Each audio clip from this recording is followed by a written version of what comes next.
Smith, and in my former life, I was a physicist. My colleagues sometimes allow me to call myself one of those. What I want to do for the next few minutes is to start a primer on how people learn and talk about the implications for teaching and educational policy. Now, one of our goals as we walk through this process the next several days is that what we're trying to do is to integrate content and pedagogy. And so the content that we want to talk about here is going to be responsible conduct of science. We want to teach that responsible conduct of science using interactive engagement technology, interactive engagement techniques. Because what the data says, what the science says, is that if you can use interactive engagement techniques to teach, then the students can make it their own. And our goal is to take this very critical subject we're talking about, responsible conduct of science, and make it be owned by the people to whom we are talking. So,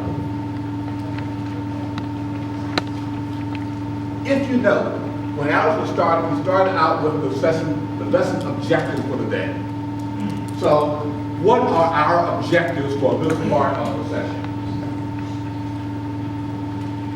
We want to list key findings from cognitive research about how people learn. My goal is to show you that everything that we talk about is backed up by research, by people, psychologists, who understand how it is that people think and how they learn.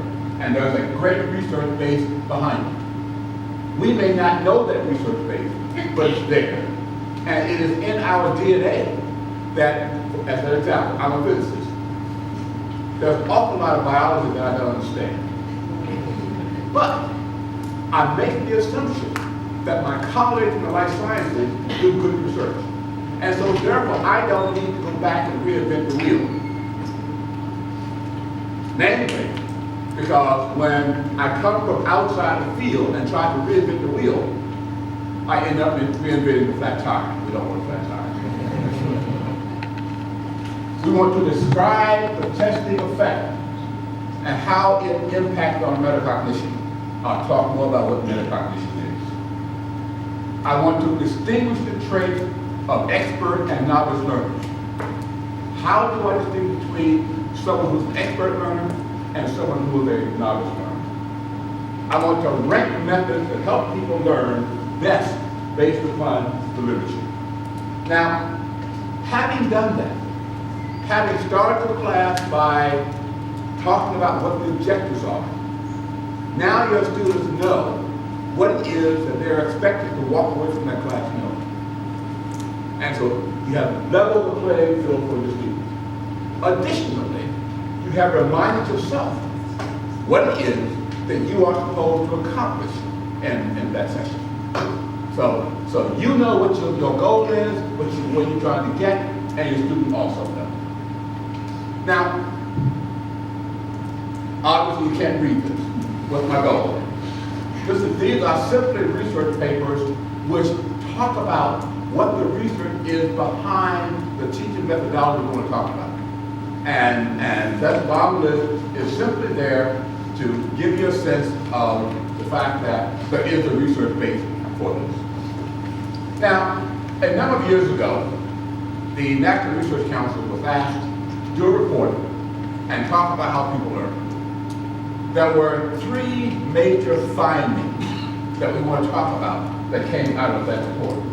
One, that expert learners have the ability to monitor their own learning. That's what we call metacognition.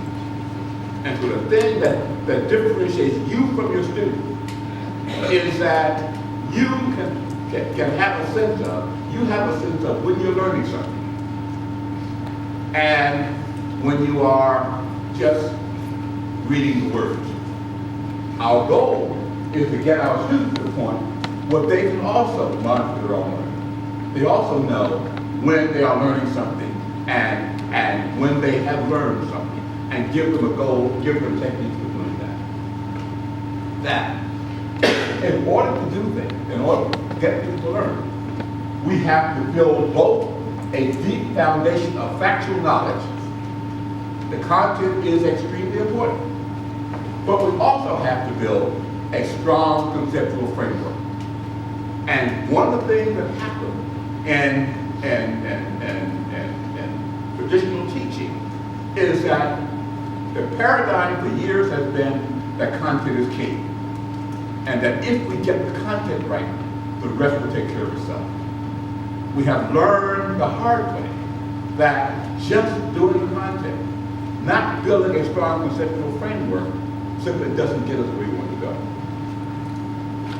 And we need to address students' ultimate conceptions about active learning. Now, when your students walk into your classroom, when your students walk into your life science class, there's a lot of life science that they don't know. There's a lot of your subject matter that they don't know. I'm a physicist. And so when they walk into my class, there's an awful lot of physics that they don't know.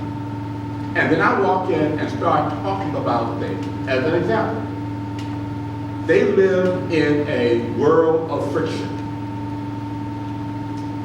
What do I talk about? I talk about a frictionless world. And I tell them that, as an example, that if an object in motion remains in motion, an object at rest remains at rest unless there is external force acting upon it.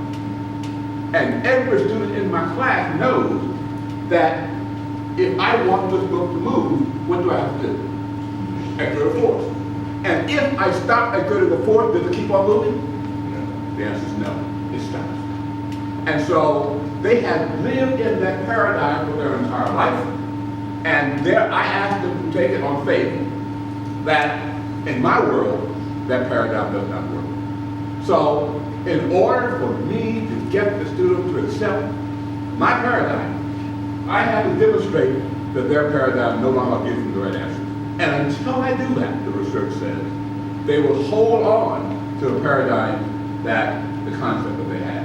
So they walk in with alternate conception, I should say, and we sometimes call those misconceptions, we sometimes call those student conceptions, we sometimes call those naive conceptions. We have all kinds of names for them. Pick the one you like. But the idea is that their concept is not what you have, you have to change that. Now, so I underline certain words. We want to concentrate on metacognition.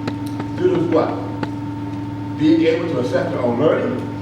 We want to talk about building a strong conceptual framework, and we want to talk about attacking, addressing the alternate conceptions which they have. First major finding, again, metacognition.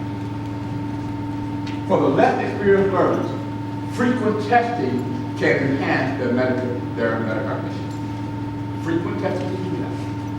Because every time you give a test of some kind, and sometimes the test is simply doing what? Asking them a question and asking for an oral response. Okay. And so every time you ask them to answer a question, what do they have to do? They have to organize their thoughts. They have to assemble their thoughts. So frequent testing can do this. So, talk to your neighbor. And what I want you to do is answer two questions. One, how do you know when you know something? And then two, how do you know when your students know something? Okay. Are we clear on the objective? How do you know when you know something? And how do you know when your students know something? I'm going to take about 2 minutes to do each one. That's a total of 4. And then what I'm going to do is ask a person at a table or two to give me the response. Go to work.